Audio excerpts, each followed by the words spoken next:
Moving from our Disney vacation, while we were out there, we went and saw a movie that we've been looking forward to for so very long. Mm-hmm. We checked out In the Heights. I love the lights and stars. So John has a very, very personal connection to In the Heights. I do have a very close tie to this particular property, stemming all the way back from when I was in high school. I was first introduced to the show. This show kind of showed me that like I can be genuinely Latin and still do musicals. It's not like, as much as I love West Side Story, but like they're all gang members and shooting each other and fighting each other. So this show was like, it's like our Fiddler on the Roof. So I was very excited when the movie was announced, and we'll acknowledge some of the other conversation, although there's been a lot said about discussions surrounding the movie that I don't know how much more we can add, but we'll touch on it just to acknowledge it. Mm-hmm. But speaking on it as just the movie as is, personally, I absolutely loved it. I knew I was gonna love it, but I was surprised at how well they adapted it for the screen. Mm-hmm. I think it's probably one of the best movie musicals that have been adapted from stage to screen, and they made it as like seamless as possible. Mm-hmm. Without it being like 3.5 hours long. Exactly. I mean, it was still fucking long. It was still long, but not that long. But yeah, it was just, oh man, it was such a beautiful movie. Yeah, I agree. I liked it as a musical before it was announced that it was a movie. It was one of the things that we first bonded over, I think. Mm-hmm. Yeah. Not even that. It was like Hamilton and In the Heights. Yeah. Lin in general. Yeah. Thanks, Lin. Thanks, Lin. Brought us together. But yeah, so I wasn't as invested in it. I'm always of the belief, and I think I kind of stated that when talking about like live action remakes. Mm-hmm. I would prefer if we got a different version of something that we've already seen. It's a little different with musicals, mm-hmm. staged musicals, because not everyone has access to see those. Right. So like you said, it's important to have a good adaptation. Mm-hmm. So what you see when you go and see it in the theater, like on Broadway, not like in the movie, is similar to what you see on a screen. Right. And I think that it did achieve that. Right. I kind of preferred some of the changes that they made in the movie. Yeah. But also you had, the show is 12 years old, 13? Debuted on Broadway 2008. In 2008. Yeah. I mean, God. Oh my God, I'm like, so old. I know. But yeah, so it made sense that a lot of things would need to be updated and changed. But yeah, the songs were still there. And that's one of the things where it's like, I'm okay if they change some of the music, because you can listen to it on Spotify, the original Broadway cast recording, if that's what you want to listen to. Yeah. This new version doesn't replace that. Instead, it's something different, which I like. But I also like how some parts of the movie were kind of like, what do I want to say, like fantastical, like a little whimsical. Yeah. And I think that was like a really cool addition, because if you take something like a New York City neighborhood, that can get gritty very quickly. Mm-hmm. Even if you're singing and dancing and all that stuff, it can be darker. So I'm glad that they like made it light and I don't know, it just feels warm. You're watching it, and I think a lot of that is also Anthony Ramos. Right. He's warm and inviting. Like, you feel like you're in it. Yeah. I was going to say, you pointed it out very well. The way they framed the movie, where Anthony Ramos' character, Usnavi, was telling it as a story. Mm-hmm. And when just the line, just the one line that says a place called Washington Heights and the streets were made of music. He said something like that. But just that one line allowed the movie that's otherwise really grounded in reality to be fantastical and have, these really beautiful sequences of them dancing on the side of buildings or seeing fabrics thrown off the building, or the little animations that would just pop up here and there. And it worked. Yeah. Because it wasn't over the top, but it was just enough to really make you feel like, oh, right, we're being told a story. This is a story of like someone's a fairy tale memory of this. So, of course, it's going to be a little than it actually was. And you're right. Anthony Ramos, oh my God, man, what a talent. Yeah. Like, insane. Yeah. And you're right. I think he just seems, just like as a human person, he just seems so, like, I think you said, like, inviting. Like, he just has this air about him that is so down to earth. Mm-hmm. And you couple that with the fact that the man is insanely talented, like, you can't help but like this guy and just want to cheer for him the entire time. Yeah. So a few years ago, I think 6 years ago, I actually did this show in Orlando. And that's another reason why it holds like such a special place to me, is because that was the first time I'd ever even done a show with another person that had the same last name as me. Let alone a group of other people who had similar skin tones, lighter, darker, hair as curly as mine, hair curlier than mine. Like, it was just such a crazy, like, this little show brought us all together, and this show has provided that for a lot of people. So yeah, I absolutely loved it. And I didn't mind most of the changes. The only change I think was maybe a little rough was the blackout number. I thought it was fine. Yeah, but that's me. Let me specify. Nitpicky. That's me, like, being super nitpicky. Yeah. Like, if I watched it now, it wouldn't really bother me. But I'm just saying, if I had to, like, find one of the changes that was like, this is a little weird, that would be it. But it's not enough to throw off how much I enjoyed the movie. I mean, yeah, it feels like New York. I remember there was a dinner scene where I was like, the food looks fucking delicious. But also, it was cool because I'm like, that's food I grew up eating. Like, Yeah.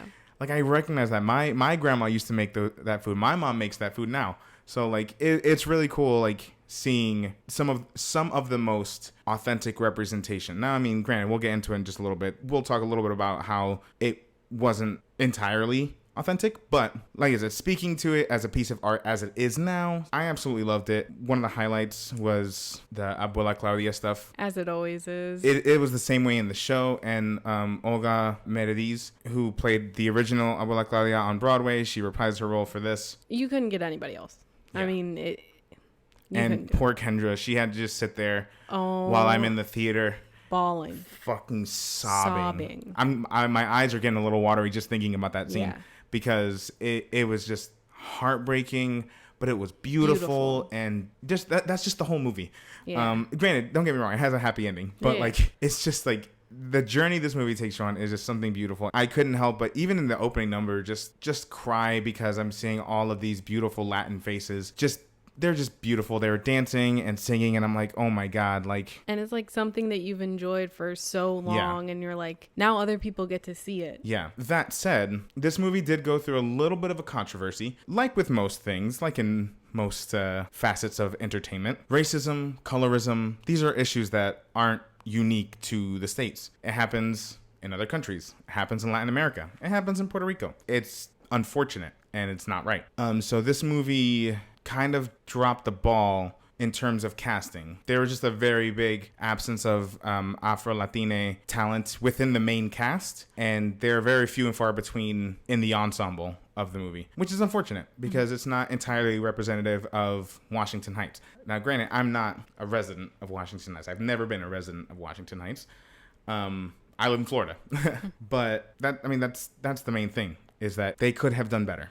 And I think it's only fair that we hold all these studios accountable to respect that, to respect the people who are supporting these movies, who want these movies to continue to be made. But they also want to feel seen. So, I mean, don't get me wrong. I certainly felt seen, but unfortunately, a dark-skinned Dominican person may not feel the same way. Yeah. This has been an issue that is like, it's not I think that's what's most frustrating about it. You hear that there's going to be this property that is representing Latine people in 2020. Yeah. But you think, oh, there's hope that maybe someone will look like me. Mm-hmm. Maybe not like me, but there would be some dark skin representation, because that's a huge part of the Latine population in general. And the fact that it couldn't deliver that in 2021, I think that's what's most upsetting, especially because it's not like an isolated incident. This same group of people has been saying for decades, like, we're never shown. We're never represented. We're a race. People don't want to think of us as either black or Latine. We're one or the other and never both. it's like they can't win. Yeah. You're not represented on either front. Yeah. So I think that's the biggest disappointment, or I assume it is. Again, I'm not a member of that community. I can only like go off my own experiences. It's just like the chance was there. Yeah. That has been a criticism, I believe, of the show since the beginning, because in 2008 there was a black person in the entire show. Yeah. Not well, in the main cast at least. Yeah. Not Latina at all. Yeah. Yeah. And So it's like, I don't know. It's just, I think it wasn't that it was like shocking. It was just that it was a missed opportunity to write or begin righting a wrong. Yeah. And to his credit, Lin did put out a statement, I think the weekend it came out, and was like, I hear you. I'm trying to do better. It's not all on him. He didn't make the movie completely alone. Sure, he has a great deal of power, but it shouldn't fall solely on his shoulders. But at the same time, that's not going to cut it anymore. Just putting it out and saying, oopsie, did a bad thing. You should have thought of that 10 years ago when it was brought up. Javier Munoz from the original Broadway cast, and he also worked on the movie as well. He kind of made a good point in specifying that, like, a few people have made this point. I shouldn't just put it all on him. I think a lot of this stems from, yes, Lin could have played a bigger hand in the type of casting. Mm-hmm. Granted, again, he's not the casting director, he's not the director, but he was one of the executive producers, so I think he could have had a bigger hand. But again, it's not, like you said, it's not all on him. And also, whether we as a Latin community want to accept it or not, Lin isn't the end-all be-all of our representation. So I don't think it's a fair expectation to expect this one man who's lived one particular life in a particular state to be the shepherd of Latin representation. I think the bigger issue is that we have so few people representing the Latin community on a creator standpoint doing big things in Hollywood on Broadway that it eventually, now the position we're in, we're like, oh, well, it's up to you. It's up to you to do everything right, or we're gonna fucking hate you. So I don't think that's a fair expectation either. If he is open and honest, and which I assume he is, if he's open and honest, he will take these criticisms seriously, and we'll see in his next few projects. Yeah, that's the biggest thing. If we see a genuine change going forward on the stuff that he is helping to create, well, then that's someone who has accountability and is working to change it. Right. And I think that's the big, like, misconception. Everyone's trying to, quote, cancel Lin-Manuel Miranda. No, that's not it. No. We're just pointing out an issue. Right. And hoping that it changes something in the future. Right. But again, like you said, it's not fair. People of color individually are not monoliths of the entire culture. That's why I don't care if one of your friends who's black lets you say the N-word. It doesn't matter. That person does not speak for the entire community. Right. Lin is the same way. But like you said, when the only Latin anything anyone can name is Lin-Manuel Miranda, that's suddenly the problem. It's all on his shoulders. Yeah. And yeah, I agree. That is the issue. We need to have more voices. Yeah. Especially more Afro-Latina people who can show their own stories. Yeah. But it's not just something we can speak into existence. We have to support them. And absolutely. We need more creators like Lin-Manuel and like Kiara, who did the screenplay for this movie. And I mean, I think it's not that I think they're ignoring it, but I think if they were to uplift those Afro-Latin voices more, I think then we can start seeing the shift. But we just need more artists to do that. And another thing is, I don't want to like get on this like, oh, we need to, not that anyone's saying this, but, you know, cancel In the Heights or don't support this movie. Because one, there's a lot of people who worked very hard on this movie. A lot of people of color who worked very hard on this movie. And also, it was a big budget movie, critically acclaimed, with an Asian American director. And, you know, especially in these particular times, like, I am certainly not going to diminish the work of a high profile Asian American artist. So I don't know. It's a very mixed bag. But more than anything, yes, I think we need to continue to address these things as they happen. Going back to a little bit more of the performance side of things before we move on from In the Heights, I just want to shout out a couple of the folks in the movie. We need to see Corey Hawkins in more musicals. He played Benny. Yeah. Oh, he was so good. I didn't know he could sing. I don't even know who he is. I really only knew him from the movie Straight Outta Compton. He played Dr. Dre, and he was great in that. I I didn't fucking know he can sing and dance. Yeah, he was one of the highlights of the movie for me. I love Benny. Benny's my favorite character, I think, in the movie and in the show. And I didn't mind what they did with his storyline. No, me neither. This was one that people were like, well, they took out that storyline pretending like racism doesn't exist in the Latin community. I was like, no, I don't think that's why they took that out. Don't you think it's a little played out, the whole dad doesn't approve of black boyfriend thing? One, yes, there's that. And then two, it would have been a little weird seeing that the woman who played Nina herself is Afro-Latina. Black, yeah. So there's that. And also, three, it's not the community they set up. Yeah.